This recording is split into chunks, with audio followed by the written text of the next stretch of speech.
আমি Bangla news TV থেকে তাহিয়া পাপড়ি বলছি, হলিউড লস অ্যাঞ্জেলস একটি বাংলা টেলিভিশন চ্যানেল।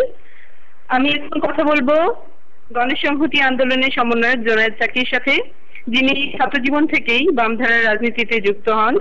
গণতান্ত্রিক বাম মোর্চা ও কেন্দ্রীয় জাতীয় কমিটির অন্যতম নেতা জোনায়েদ সাকি। হ্যাঁ জোনায়েদ সাকি, বলুন বাংলাদেশের বিদ্যমান রাজনৈতিক পরিস্থিতিকে আপনি কিভাবে দেখছেন? জোটি হোক, তারা যখন ক্ষমতায় যায় তারা ক্ষমতাকে একচেটিয়া কর্তৃত্ব নিয়ে আসার চেষ্টা করে, অর্থাৎ ক্ষমতায় গিয়েই একটা ন্যূনতম ক্ষমতা হাত বদলের যে নির্বাচনী ব্যবস্থা এটাকে অসম্ভব করে তোলে এবং তারা পুনরায় আবার ক্ষমতায় আসতে চায়। এটা আমরা 2001 সালে বিএনপি জামাত জোট ক্ষমতায় আসার পর দেখলাম এবং তার পরিণতিতে 2007 সাল দেখলাম।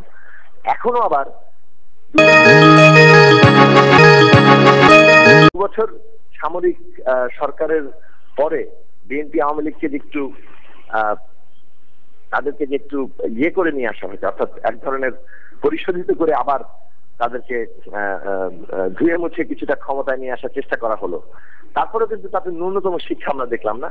আমরা দেখলাম যে আওয়ামী লীগ ক্ষমতায় এসে একই প্রক্রিয়ায় তারা ক্ষমতাকে একচেটিয়া কর্তৃত্বে নিয়ে আসার একটা চেষ্টা করছে। এর ফলে আবার ওই একইভাবে নির্বাচনী প্রক্রিয়াটা অনিশ্চিত হয়ে থাকে।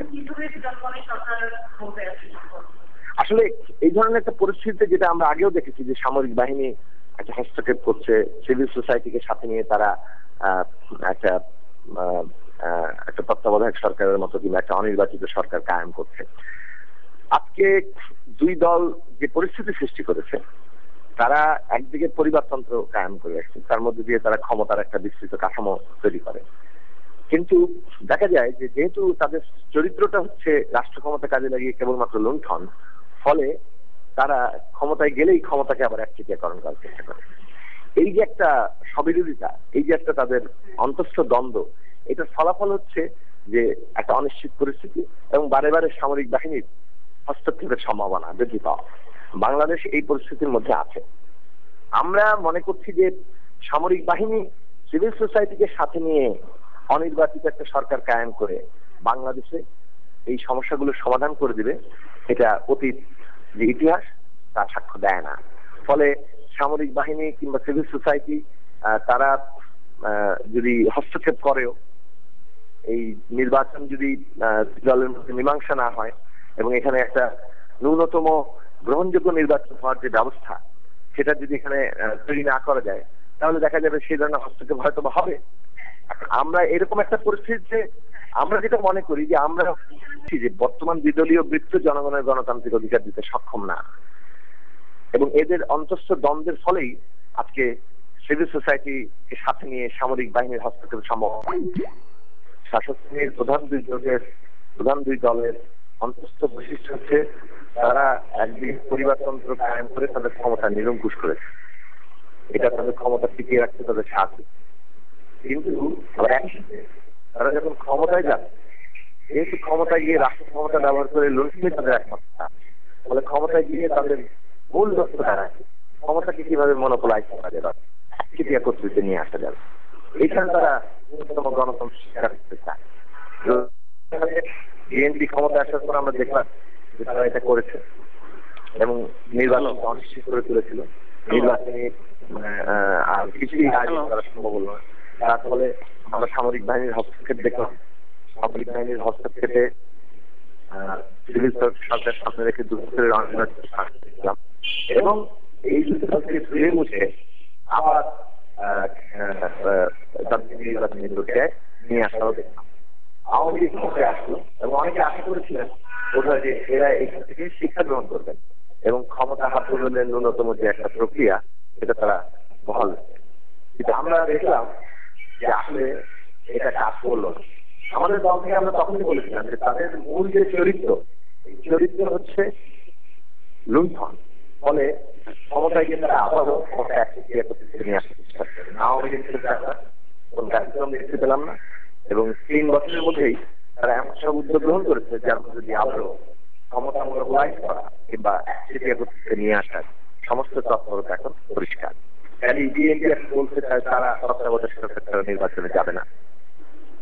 এরকম একটা পরিস্থিতিতে আবারও নির্বাচন সম্ভাবনা দেখা দিয়েছে এবং এই ধরনের অনিশ্চিত পরিস্থিতিতে হয় জনগণ এদেরকে উৎখাত করতে পারে, আর যদি সেটা না করার মতো অবস্থা তৈরি না হয় তাহলে সামরিক বাহিনী হস্তক্ষেপ করে এখানে একটা মীমাংসার মতো জায়গা করতে পারে। তাহলে এখানে দেখা যাচ্ছে যে আগে যেটা ঘটেছে সামরিক বাহিনী সিভিল সোসাইটিকে সামনে রেখে হস্তক্ষেপ করেছে, এবারেও সেই সম্ভাবনা এ থেকে আমাদের দেশের সমাধান হবে। অতীত অভিজ্ঞতা কিন্তু বলছে যে এতে সমাধান হচ্ছে না, কেননা 2 বছরের সিভিল সোসাইটিকে সামনে রেখে অনির্বাচিত শাসক কিন্তু বাংলাদেশের সমস্যার সমাধান করতে পারেন। তাহলে ভবিষ্যতে যে এটা পারে সেটা কিন্তু কোনো নিশ্চয় না। আমরা যেটা সবসময় বলে আসছি, রাজনৈতিক প্রক্রিয়াটা রাজনৈতিক সংকট সমাধান করা যায়। এই রাজনৈতিক সংকট এই শাসক তৈরি করেছে। আমরা মনে করি রাজনৈতিক প্রক্রিয়ার মধ্যে দিয়ে জনগণের শক্তি গড়ে উঠলে জনগণের শক্তি বাংলাদেশের সমস্যার সমাধান করতে পারে। আমরা সেই রাজনৈতিক প্রক্রিয়া গড়ে তোলার জন্য চেষ্টা করে যাচ্ছি এবং দেশের গণতান্ত্রিক প্রগতিশীল দেশপ্রেমিক শক্তিকে আমরা প্রবদ্ধ করতে চাই এবং আমরা মনে করি যে তারা এই যে ত্রিদলীয় বৃত্ত, এই বৃত্তের বাইরে নতুন একটা পথ বাংলাদেশকে দেখাতে পারে। সামরিক শাসন সিভিল সোসাইটিকে সামনে রেখে যদি জাতীয় সরকার গঠন করে তো সেই ক্ষেত্রে কি হতে পারে, মানে কিভাবে আপনি এটা কি মনে করেন? যদি সামরিক বাহিনী এখানে সিভিল সরকারকে সিভিল সোসাইটিকে সামনে রেখে তারা আবারও এখানে হস্তক্ষেপ করে, এখানে যদি কোনো নির্বাচন 2 জোট নিজেদের মধ্যে ন্যূনতম মীমাংসা করতে না পারে তাহলে তাদের হস্তক্ষেপ হয়তো হবে। কিন্তু আমি আগেই বলেছি যে আমরা মনে করি যে গণতান্ত্রিক একটা উত্তরণ ঘটাতে রাজনৈতিক প্রক্রিয়া দরকার, রাজনৈতিক শক্তি গড়ে ওঠা দরকার। অনির্বাচিত সরকার রাজনৈতিক প্রক্রিয়াকে বাদ দিয়ে গণতান্ত্রিক ব্যবস্থা কায়েম করতে পারবে না। ফলে আমরা ভবিষ্যতে বলা যাবে আমরা এটার জন্য লড়াই করছি যে আমরা রাজনৈতিক ভাবে একটা বাংলাদেশের গণতান্ত্রিক ব্যবস্থা কায়েমের জন্য রাজনৈতিক প্রক্রিয়া গড়ে তোলার জন্য আমাদের সমস্ত তৎপরতা নিয়ে রেখেছি। ভবিষ্যৎ পরিস্থিতিতে কোন ধরনের সরকার হবে, কি হবে, সেখানে নির্বাচন কিংবা রাজনৈতিক প্রক্রিয়া কি অবস্থায় দেখা যাচ্ছে, এইগুলো উপরে নির্ভর করে আমরা সুনির্দিষ্টভাবে কি ভূমিকা পালন করব। হ্যাঁ, আপনারা কি নির্বাচনের মাধ্যমে রাজনৈতিক সরকার গঠনের কথা বলছেন কিনা, যে নির্বাচনী প্রক্রিয়ার মধ্য দিয়ে যেতে পারবেন? আসলে বিদ্যমান যে ক্ষমতা কাঠামো এটা আগেই বলছি যে এটা লুণ্ঠন নির্ভর, অর্থাৎ রাষ্ট্র ক্ষমতা দিয়ে লুণ্ঠনটাই এদের একমাত্র কর্তব্য হিসেবে চালায়। এই যে ক্ষমতা কাঠামো এটা স্বৈরতান্ত্রিক এই ধরনের একটা ক্ষমতা কাঠামোকে বদলানোটা বাংলাদেশের গণতন্ত্রের রূপান্তরের জন্য খুবই আবশ্যক। শাকির ভাই, বদলানোর পদ্ধতিটা কি? বিশ্বব্যাপী আমি আজকে একটা বিতর্কে জয়েন করেছিলাম, একটা বিতর্কে জয়েন করেছিলাম। সেখানে কিছু লোক বললো যে এটা এই পদ্ধতি সত্যিকারই কাজ করবে না। তো বিশ্বব্যাপী চায়না থেকে শুরু করে রাশিয়া বিভিন্ন কমিউনিস্ট পার্টিতে আদর্শ ভিত্তি করে একটা একদলীয় শাসন সৃষ্টি করে 5-7 বছর দেশটাকে একটা পর্যায়ে নিয়ে যেয়ে তারপরে আবার গণতন্ত্রের দিকে ফিরে যাওয়ার অবস্থা ছিল। তো বিশ্বব্যাপী কমিউনিস্ট পার্টির আর ভাঙন হয়ে গেছে, সেখানে কোনো এক্সিস্ট করে না। তারা যে মূল যে আদর্শবাদী মার্কসিস্ট রাজনীতি আর বিশ্বে নাই। তাহলে কোন পদ্ধতি, কোন আদর্শের উপর ভিত্তি করে আপনি এইটা করতে চান সেটা একটু বিস্তারিত বলতে হবে। যেটা বলছি স্বৈরতান্ত্রিক ব্যবস্থা আমাদের জন্য আমরা মনে করি যে এটা এই যে নির্বাচনী কাঠামো আছে, এই নির্বাচনী কাঠামো বিদ্যমান ধরনের অসুবিধা এটাকে পুরোপুরি বদলানো মুশকিল। এটা জনগণের একটা অবস্থান, একটা বড় আকারের উত্থান, যে উত্থানের মধ্যে এই ব্যবস্থার পুনর্গতভাবে বেশ কিছু পরিবর্তন আনা সম্ভব এবং তখনই কেবল সম্ভব জনগণের প্রতিনিধি নির্বাচন করার একটা সরকার সৃষ্টি। আমরা সেই লক্ষ্যে লড়ছি।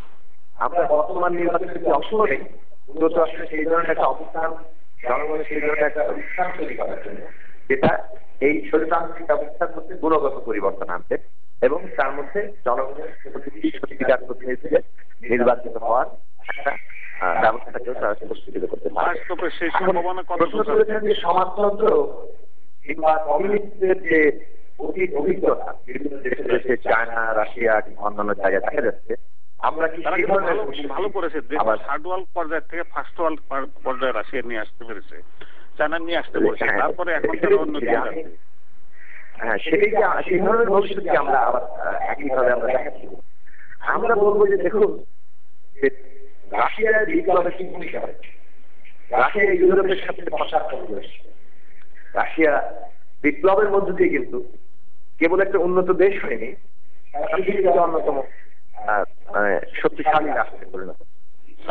চীন এশিয়ার সারা পৃথিবীর সবচেয়ে বেশি মানুষের দেশ, দরিদ্র দেশ, ভয়ানক মানে একটা আধা সামন্তবাদের এবং ঔপনিবেশিক কালে নিমজ্জিত দেশ ছিল।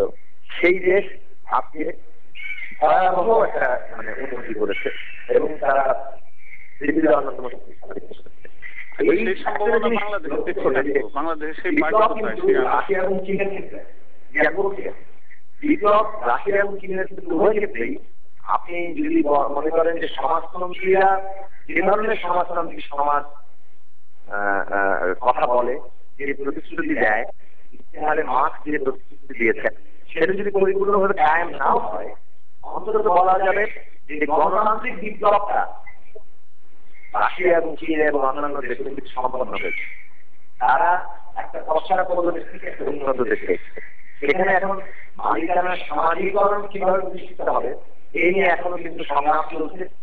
সেই সংগ্রাম মানে একটা আমাদের একটা পশ্চাৎপদতার দিকে, আমাদের একটা প্রতিবন্ধকতার দিকে গিয়েছে, বিপর্যয়ের দিকে গিয়েছে, কিন্তু লড়াই বহু জায়গাতেই চলছে। আমরা যেটা বলছি যে বাংলাদেশে কিন্তু এখন পর্যন্ত একটা গণতান্ত্রিক বিপ্লবই সম্ভব হয়। এখানে সমাজতান্ত্রিক যে সমাজ প্রতিষ্ঠা করবো, তার আগে একটা ন্যূনতম গণতান্ত্রিক একটা সমাজ প্রতিষ্ঠিত হতে হবে। ফলে সেই গণতান্ত্রিক সমাজ প্রতিষ্ঠার জন্য আমরা লড়াই করছি। এই ধরনের লড়াই আজকের দিনে আপনি দেখবেন ল্যাটিন আমেরিকাতে, বলিভিয়া সহ বেশ কয়েকটি দেশে ব্যাপকভাবে আজকে করে শুরু হয়েছে। এই লড়াই সমাজতন্ত্র প্রতিষ্ঠার লড়াইয়ের সাথে একটা মানে একই সূত্রে, কিন্তু আমরা বর্তমান ঐতিহাসিক যে পর্যায়ে আছি বাংলাদেশে, তাতে আমাদেরকে একটা গণতান্ত্রিক নির্মাণের জন্য লড়াই হবে। সেই ক্ষেত্রে বাংলাদেশে একটা জনগণের পক্ষে শক্তি যদি সত্যিকার অর্থে এখানে দাঁড়াতে পারে, তারা যদি তাদের নিজেদের উপর দাঁড়িয়ে নিজেদের লড়াইয়ের মধ্যে দিয়ে এই ব্যবস্থাকে ক্ষমতা অর্জন করতে পারে। চীন কিংবা রাশিয়া যে বন্ধ করেছে, বাংলাদেশ চীন এবং রাশিয়ার কাছ থেকে তাদের কি বল সাফল্য এবং তাদের ব্যবসা উভয়ই আপনার কি বলে নিজের অভিজ্ঞতা নিয়ে এবং তার শিক্ষা নিয়ে বাংলাদেশ আরো অনেক কিছু উন্নতি করতে পারে বলে আমরা আশাবাদী। হ্যাঁ, আপনি দেখেছেন যে বাংলাদেশের বিভিন্ন গুরুত্বপূর্ণ ক্ষেত্রগুলোতে নির্ধারক হিসেবে নারীর মানে স্বতন্ত্র প্রতিনিধিত্ব নেই। তো সেক্ষেত্রে নারীর প্রতিনিধিত্বের প্রয়োজন আছে কিনা? আসলে বাংলাদেশের অর্থনীতির সর্বক্ষেত্রে সমাজ জীবনে তো নারীরা এখন সব অর্থেই তারা খুবই গুরুত্বপূর্ণ ভূমিকায় আছে। তারা কোনো কোনো ক্ষেত্রে সমান, কোনো কোনো ক্ষেত্রে সমানের চেয়ে বেশি তারা ভূমিকা পালন করছেন। কেননা নারী গার্হস্থ্য শ্রম স্কেলের মধ্যেই ধরা হয়। আপনি গার্হস্থ্য শ্রম ছাড়া পুরো আপনার এই উৎপাদন ব্যবস্থা টিকে থাকবে না। ফলে আজকের দিনে আমরা বলবো যে নারী শ্রম সেটা যেমন সরাসরি আজকে উৎপাদন ব্যবস্থায় নিয়োজিত হচ্ছে, তেমনি নারীর গার্হস্থ্য শ্রমকে আজকে যেমন হিসেবের মধ্যে আনি, তাহলে নারীর শ্রমই সবচেয়ে বেশি সমাজের মধ্যে আজকে সম্পদ সংগঠনে ভূমিকা পালন করছে। এখানে নারীর যদি কোনো মর্যাদা প্রতিষ্ঠিত না হয়, নারীর অধিকার যদি মানুষ হিসেবে পূর্ণভাবে প্রতিষ্ঠিত না হয়, তাহলে সেই সমাজ আসলে কোনো গণতান্ত্রিক সমাজ হিসেবে বলা যাবে না।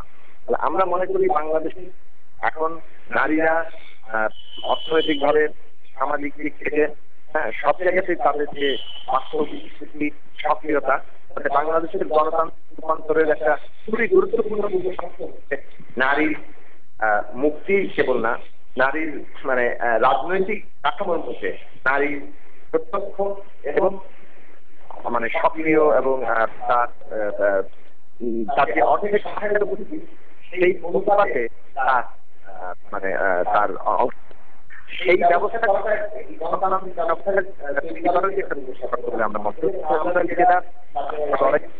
আমরা মনে করি বাংলাদেশে আমাদের এই জনগণের শক্তি যদি কখনো ক্ষমতায় প্রতিষ্ঠিত হয় তাহলে তারা এই ধরনের এমন এক রাজনৈতিক কাঠামো গড়ে তুলবে যেখানে নারীর অংশগ্রহণ তার সংখ্যার অনুযায়ী আসলে থাকবে। আচ্ছা, ধন্যবাদ জোনায়েদ সাকি ভাই। বাংলা নিউজ টিভি থেকে, বাংলা নিউজ টিভির পক্ষ থেকে আপনাকে অনেক ধন্যবাদ আমাদেরকে সময় দেওয়ার জন্য। বাংলা নিউজ টিভিকে অনেক ধন্যবাদ আমাকে এই আলোচনায় অংশ নেওয়ার সুযোগ করে দেওয়ার জন্য। এবং